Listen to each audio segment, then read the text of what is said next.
I'm Leah Brennan, I'm a clinical psychologist and I work in paediatric diabetes. Today I'm meeting with some young people to talk with them about their emotional well-being.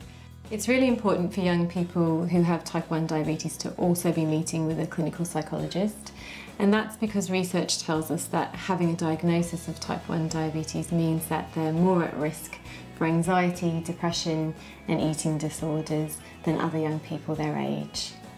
So having somebody outside of their family to talk to about diabetes means that they are able to express their worries and their concerns, talk more openly, sometimes about their family, and sometimes young people are concerned about adding stress to their parents when they already see them stressed dealing with the diabetes management.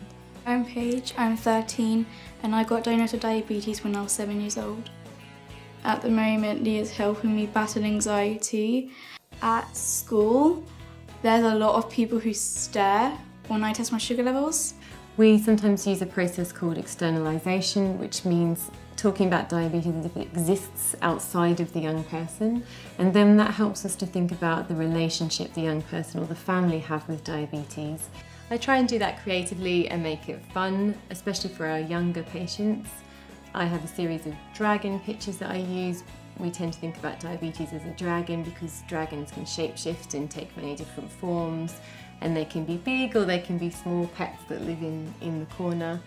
Sometimes we write stories about how and when the dragon came into their life, how other people reacted to it and how they've learnt to accept it and live with it.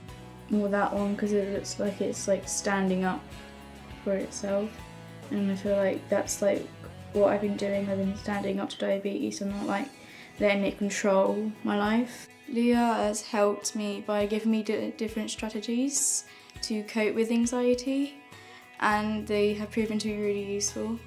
I feel definitely more in control.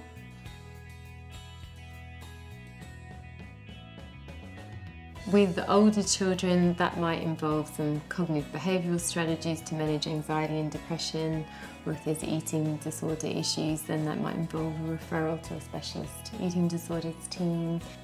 We look at how their emotional well-being is impacting on their day-to-day life, as well as how it interacts with the everyday management of type 1 diabetes. I'm Lucretia, I'm 16 and I was first diagnosed with diabetes when I was 1. The first time I came to see Leah I was a bit nervous because I've seen her in clinic before but I never spoke to her by myself. Leah and I talk about my diabetes, my relationship with people and generally my mood.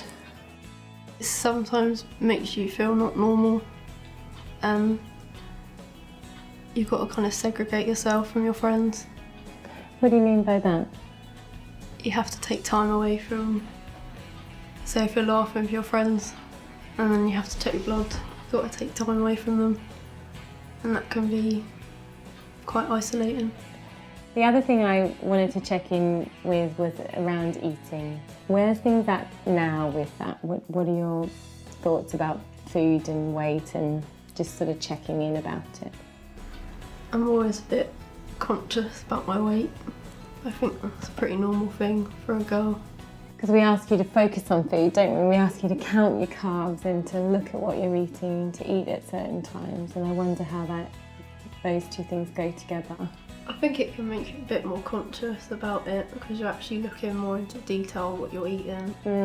Thank you for being really honest about that. When I was experiencing low moods and trouble dealing with my diabetes, Leah taught me to try and get my dad more involved to help me, and that made me feel a bit better. Coming to see me and learning some skills and strategies can help a young person with their relationships at school, with their friends. It can help improve their relationships at home, and it can also help them to feel more empowered and more in control of their type 1 and how they're managing it. Before I felt quite alone dealing with my diabetes, but now I feel a bit more supported by friends and family.